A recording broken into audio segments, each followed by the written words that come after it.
found himself sitting in the small, dusty office, staring at the laptop, which the private detective had triumphantly slid across to him with a profound sense of displacement.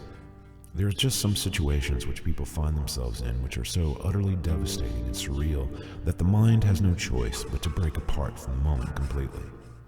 When a man loves a woman the way that he had loved Madeline, he never in his darkest paranoid nightmares believes he will gaze down onto a screen of digital photographs and witness what he was seeing right now. Grounding ourselves in a certain familiar realities protects us from the moments like Daniel was experiencing at this moment. The irony being that if the PI had given him an obituary or hospital report, then his mind would have remained more or less intact. But this was a truth that refused acceptance, denied plausibility. Prostitution, pornography, and polygamy. There was no single way he could find to rationalize these wretched allegations and substantiate what he was seeing in these pictures. He had met Madeline on an online dating site.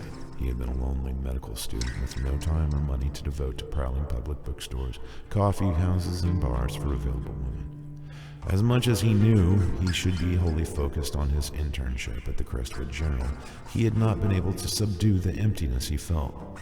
There were always those times sitting alone and exhausted in his tiny half of the apartment he shared with his fellow student that he just wanted to talk to a woman. He wanted to smell a woman's hair, to feel a woman's touch, and experience a woman's body. Samantha had been there all through the last 3 years of high school. She had tried to hang on as his personal life disintegrated in the following years as he began the preliminary stages of his chosen career. However, there was never any time, and she was hours and hours away. It ended with a phone call, and that had been a year ago. So there he had been, staring at his computer after another 15-hour day at the hospital, and studies with the prospect of exhausted self-releasing a looming possibility. There in the corner of his home page was the ever-present ad for what claimed to be the world's most popular and successful dating site. Taking a deep breath, he had rubbed his eyes, and sighing with the resolve only the truly desperate and sexually repressed could understand, clicked the banner. 20 minutes later, he had paid his first month's membership and completed his profile. Uploading a photo taken of a tanned and happy version of himself from a time before vomit, feces, and blood had become his daily routine, he posted his shameful loneliness for the world to see. What happened next? The world responded. Women of every age, size, and ethnicity appeared as names in his inbox every day. He had not been overly specific in his requests, and the consequence was a diversity of female personages from across the globe. Toronto, Cuba, Rhode Island, and Sydney, to name only a few locations of origin. The temptation, the hook of this new and confusing situation was that, with only a quick response, he would find himself talking online to any of these women that he might choose to meet. He was safe. He was hidden away in his cave of pizza boxes and empty Chinese food containers, conversing with these women as if they had just met in a bookstore. Many of them were pleasant, some of them were strange, and almost all of them were interesting in some way. Attractiveness was secondary to Daniel. Daniel was no He-Man, and he was certainly no vision of radiant male sexuality. He was short, prematurely graying, and woefully out of shape. What he wanted was a woman with heart, and a woman who could make him feel as if he were more than a number in the world's catalog of lonely guys. Within a month, he had found Madeline. Or more accurately, she had found him. Small and almost frighteningly pale, with enormous green eyes, a face shaped like a dewdrop, framed in the most shining copper hair he had ever seen, and lips like the closed petals of a budding rose. Her voice was soft and lilted with a Gaelic accent. She was Irish. She worked in a conservation for wildlife preservation firm in Northern Ireland. She loved music and sang traditional Irish folk music with a band every year at Castlefest. She had Celtic tattoos on her shoulders and legs. "That's not her," Daniel whispered. "What do you mean?" "This is most definitely her," Ken Bishop, PI, answered incredulously. He spoke thick Cockney, but was watering it down for his American client. "Madeline has tattoos. She's got tattoos all over her body. This woman doesn't..." Daniel studied the explicit cover of the adult film, which had been added to a seemingly endless portfolio of images. Maybe they weren't real. We lived together for 2 years. I think I'd known if they would wash off. Look, mate, I've traveled with her all over Europe. This girl barely exists as far as the system is concerned.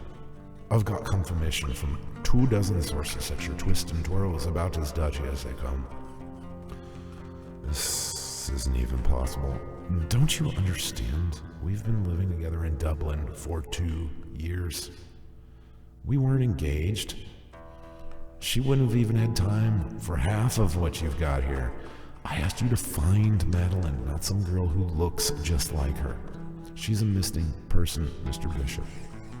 I hired you because the police had given up, and instead, you're trying to convince me that she's been everything from an escort to a stripper since she was 16. Madeline was real. She had a job with co-workers that I've met. One thing I don't know about is her family. Is it possible if this woman was related? Twin sister, maybe?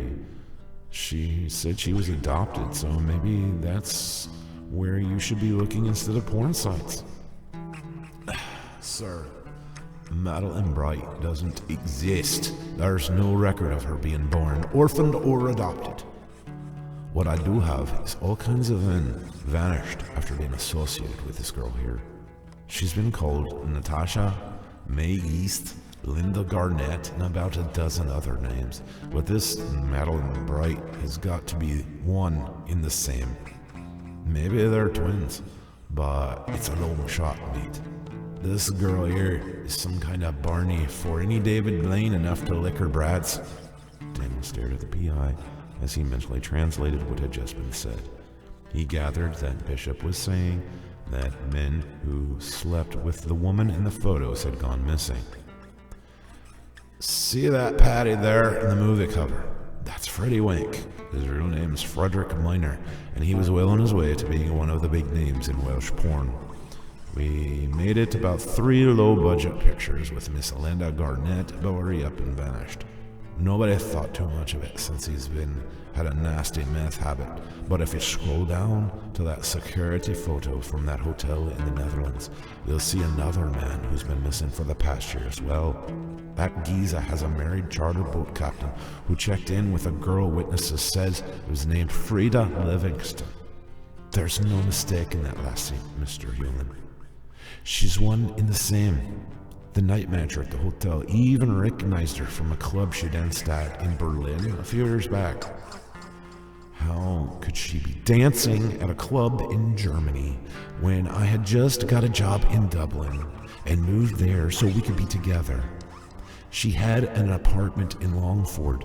What I'm saying is that there may be a connection between the two, and if there is, then find it, but don't try to tell me that the woman in these pictures is Madeline.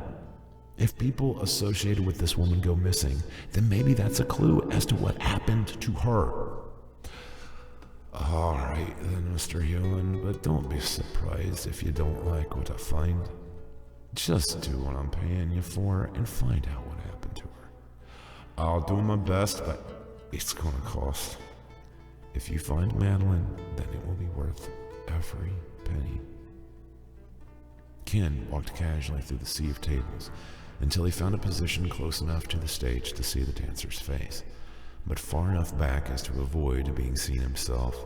He ordered a drink and waited patiently as the tall, heavily built brunette who was currently encircling the pole finished her routine. She stooped and gathered bills from the stage before slinking off behind the black velvety curtains. Ken glanced around nervously and removed a bottle of pills from his inner coat pocket. He took 2 of the small white tablets onto his palm before washing them down with his whiskey coke. The 2 tranquilizers were prescribed and ultimately necessary if he was to subject his weak heart to the sustained stimulation of watching nude women dance provocatively. There had been a time when he would have been delighted by the opportunity to indulge in such entertainment, but that was before the near-fatal heart attack which had almost killed him the year previous. He had never paid attention to his health. He had lived his life under the assumption that he would smoke, drink, and live a dangerous, stress-filled existence until finally the Grim Reaper would lay him flat. It had never occurred to him that a skilled paramedic would bring him back from the brink so a doctor could apply 3 stents to keep him running from death indefinitely. He stared at the drink and pushed it away, as clear flashbacks of the horrid night appeared vivid and terrifying in his memory. When the waitress walked back again, he gave her the full glass and, disregarding his more masculine inclination, asked for a half glass of dry red wine, instead, his new drink of choice. He nodded knowingly to himself as the music started.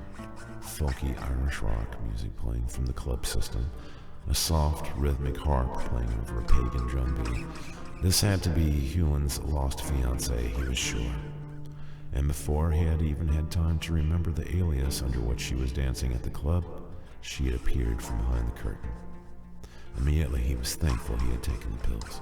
His pulse quickened when he caught his first glimpse of the lithe, pale body, clothed only in a sheer green shift, which took the stage. Long, flowing red hair shifted and whirling as she moved like the green leaves of a summer oak, bending under the wind of some coming August storm. He hadn't told Hewlin he had watched many of the videos which he had found, but the stage facade of sexuality he had seen online could not compare to the breathtaking, surreal beauty of the woman he saw before him. She was electric and smooth, liquid and rushing, exquisite, sad and deadly. He stood and began to rush towards the exit as he felt the first twinge of pressure break into sharp pain in his chest. His arm had begun to ache fiercely with the all-too-familiar calling cards of another coronary. He'd almost reached the door when he stumbled and fell into the massive arms of the bouncer.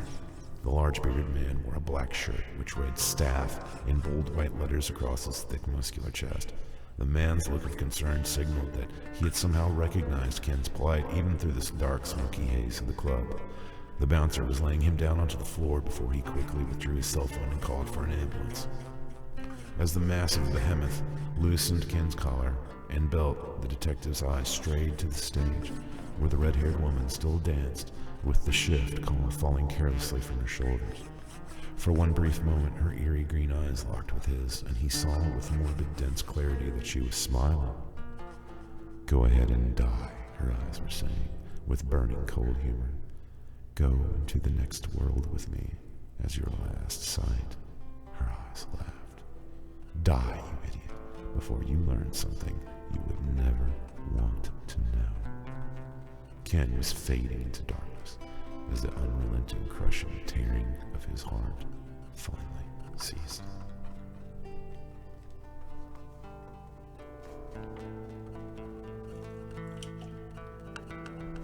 With no word from the detective for 2 weeks, Daniel had finally given in and went to Detective Ken Bishop's office. He found it locked and the blinds closed. It had been the woman who was sweeping the rugs in the hallway who had told him of the investigator's death at a strip club in Waterford. What followed was an unparalleled spiral into the abyss of depression. His confusion and sense of loss had peaked after 3 days of heavy drinking in the gallery of Madeline's memory they had once called their home. He hadn't dared to move her belongings. She had left everything behind, and he had kept it all as an ever-present reminder of the powerful love he had felt every waking hour for the beauty and light of this woman. "Come back to the States," his father had said over the phone that morning. "You're not going to make any money as a doctor in Ireland, for Christ's sake, anyway." Daniel had mumbled something about not having a job for much longer anyway, and apologetically hung up. He hadn't been into the hospital for weeks, and he was sure that one of the messages waiting on his voicemail was his administrator. It was only after he had begun drinking soon after lunch that he had gained the courage to dial the number and begin listening. He had been correct. He no longer had a job. He sat at the kitchen table halfway through a bottle of spiced rum, listening calmly to each recording as he stared with misery at the framed photo, he and Madeline, which stood across from the living room on the desk. It was as he began to sob wearily, once more overcome with longing, that he heard the last message. It was from the conservation office where Madeline had worked. They were calling him to inform him that they had a box of her personal effects which needed to be taken, or else they would be discarded. Sobering momentarily, he called the number back and told the older man who had answered that he would come to collect the box as soon as possible. "So, has there been any word from her then?" the deep middle-aged voice had inquired. "Afraid not," he had replied as he took another drink directly from the bottle. "Oh, that's too bad. Such a lovely girl. We're missing her dearly. She was one of a kind." "Yeah," Daniel had answered morosely. "She was really something special." "Well, if you find anything out, Mr. Hewlin, let us know. She's worked here for so long, she was like family. She really loved the reserve, you know. Said she grew up around here somewhere."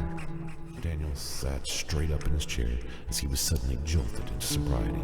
"She said that? That she grew up around there?" "Oh yeah, she knew every inch of the park when we hired her. So you'll be coming soon then?" "Yes, I will."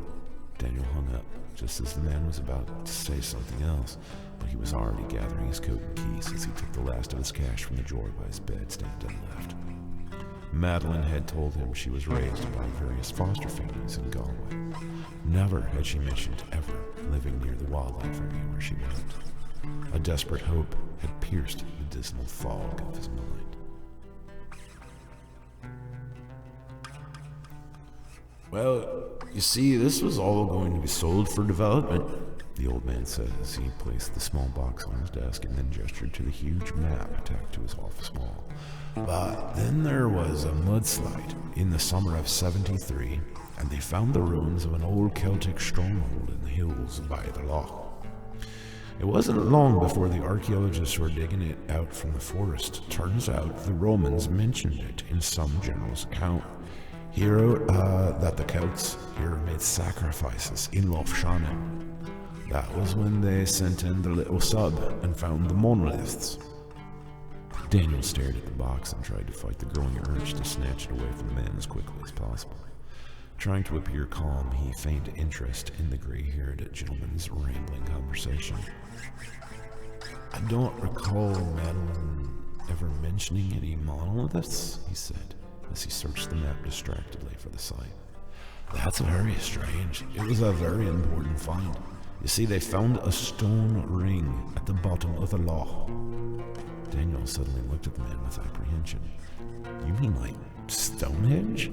But underwater?" "Ah, that's right. They theorized it must have been a valley that got flooded, but every indication was that somehow it was built after the lake formed. They discovered it when the archaeologists found the bottom of the loch covered in Celtic remains and artifacts." "How is that even possible?" "It's not!" The older man, whose name was Wyatt, nodding, then reached into his desk drawer and withdrew a plain manila envelope from which he withdrew several grayish-looking photographs, which he placed before Daniel on the desk. Finding himself for the first time distracted from his mission, Daniel leaned over the desk and scrutinized the photos. He stared at the dark, grainy images and instantly recognized what appeared to be a series of large, erect stones in the shadowy images of the pictures. "They took those with a remote-controlled camera sub they sent down there about 10 years ago. A lot of people have tried to say that they're just unusual rock formations, but anyone can see that those things are man-made. It's a perfect circle. How big are they?" Daniel was fascinated by what looked to be an underwater Stonehenge. "Massive. Estimates have them as being anywhere from 10 to 15 feet tall. Every few years they used to try and send divers down there, but swimming the loch is near impossible." "Why?" "Its depth for one thing, and its temperature's another. The damn thing is freezing cold on the warmest summer day, and there are undercurrents that can wear a man to exhaustion in minutes." "Can I see it?" Daniel was suddenly taken with the notion that if Madeline had loved this place, then he needed to experience it. "It's kind of late now to be going out there, but tomorrow you can come back and hike the trails if you like that." "There's still a few hours of daylight left," he said, pointing to the digital clock on Wyatt's desk. "It's a big park, lad, and it's almost winter. You don't want to get stuck out there at night." Daniel nodded that he understood, but the longing to see this land, which Madeline had claimed to have walked her entire life, had not abated in the least. Later, as he said goodbye to the kind park director, he carried the box to the car. Sitting in the driver's seat, he studied the contents and the interior light with increasing hope he might still find a clue. He found the same picture that sat on the desk in their home. Madeline had kept it on her work desk as well. Once more he was stricken by the thought that she had indeed loved him, as he had loved her. He remembered the police suggesting that she had ran off. He had irately disclaimed the notion by pointing out that she had left all of her things and every dime still in her bank account. Here was further proof. Why would she leave a man whose picture she kept sitting on her desk every day? Sifting through the papers, he found an appointment book. Opening it, he saw a meticulously kept schedule and a carefully marked calendar. She had been circling the days leading up to her vanishing with a red marker. Looking out at the quickly darkening sky, Connor set the box aside and stepped from the car. He looked down the parking lot of the visitor center to verify that he was not being watched. Zipping his parka, he pulled on his gloves and, after finding a flashlight in the trunk of his car, quickly walked towards the park entrance. He felt as if he were being drawn to the lake by the longing in his heart. He glanced at the trail map on the large posted sign and attempted to commit it to his memory. The path would lead him past the dig site of the Celtic fort and then on into the woodland valley where the lake awaited. Madeline had lied to him about her childhood, he was certain. He could feel the truth lurking out there beyond the swaying, leafless limbs of the forest. She had been here, and this place had been a part of her, he was sure. He was already passing the campgrounds, now abandoned for the colder winter months. Darkness was falling fast, but he could not face another night alone and tormented by his memories. Even if he found nothing, he would have at least completely wearied himself in the search. For a moment, he remembered everything that Ken Bishop had shown him, and he shuddered as he contemplated the mystery of Madeline's twin. Maybe Madeline had known about her doppelganger. Perhaps she had grown up here locally with a twin sister who had fallen into a wretched lifestyle of self-degradation and possible murder. Was this reason that she had been so careful to hide her past? Had she herself been involved in shady acts and repulsive behaviors in her youth? Daniel had to know. The long shadows of the forest around him deepened as he passed the site of the Celtic fort. In dying light of the winter sun, he saw the hill rising up to areas which had been excavated, rendering many aspects of its previous form discernible to an imaginative eye. The area was carefully fenced in, and a number of signs warned against trespassing further. Wyatt had said that the original researchers had spent months puzzling over how they were going to recover the surrounding lands from the developers which had taken their claim. It had been quite by accident it was discovered that a group of endangered Irish gray partridges had made the surrounding woods and glens their home. Upon the discovery of 3 families of pine martens, the area was officially recognized by a number of wildlife protection agencies. The path had begun to steepen as he trudged through the increasingly chill night air. How he could only see by the stars in his flashlight as he made his way down into the valley. His breath was a reoccurring cloud of steam which seemed to freeze on his lips as he pulled his hood further down over his face. Ahead, he caught his first glimpse of the lakeside. His pace quickened as he passed into the clearing and stood gazing with wonder over the vast dark mirror which spread out between the hills. In all directions, he had never imagined such a huge expanse of shimmering star-reflected water. He had imagined a pond, but what he was seeing was more akin to pictures he had seen of Loch Ness, of which this lake had much of its creation in common. He imagined the stone circle he had seen in the photographs laying resilient and still below, and shuddered with the thought of its mysterious construction. Walking to the shore, he strayed out onto an outcropping of gray rocks and stood shivering in the moonlight. It was then he felt a presence, and turning, nearly stumbled into a shock into the icy waters. It was Madeline. "So you came to find me," she said calmly with a certain resigned silence. She wore a plain brown dress and stood coatless and barefooted on the stones behind him. He stared at her and wondered if this were some hallucination. She seemed completely comfortable in the biting cold which had numbed his fingers and feet. "You're a fool, Daniel Hoolan. You're a fool, and you have no idea what you have gotten yourself into." Her tone was chastising and cool as she looked up at the full pale moon which was rising from behind the hills. "That's what you say to me?" he said, astonished, as he stepped closer and stared at her as if she might vanish at any moment. What the hell happened, Madeline? You just appear off the face of the earth. You don't even expect me to come looking? I thought you were dead, or kidnapped. Hell, I hired a goddamn private detective who tried to tell me you were a killer porn star. He told you that, did he now? She replied with a strange smile. But you didn't believe him. Of course I didn't. I know you. I love you, Madeline. Why did you leave? He was drawing closer, but she retreated back into the shadows. I love you too, Daniel. That's why I had to leave. I couldn't do what I was supposed to do. What? Get married? Madeline, we don't have to. I'm not talking about a fear of commitment here, Daniel, she said angrily.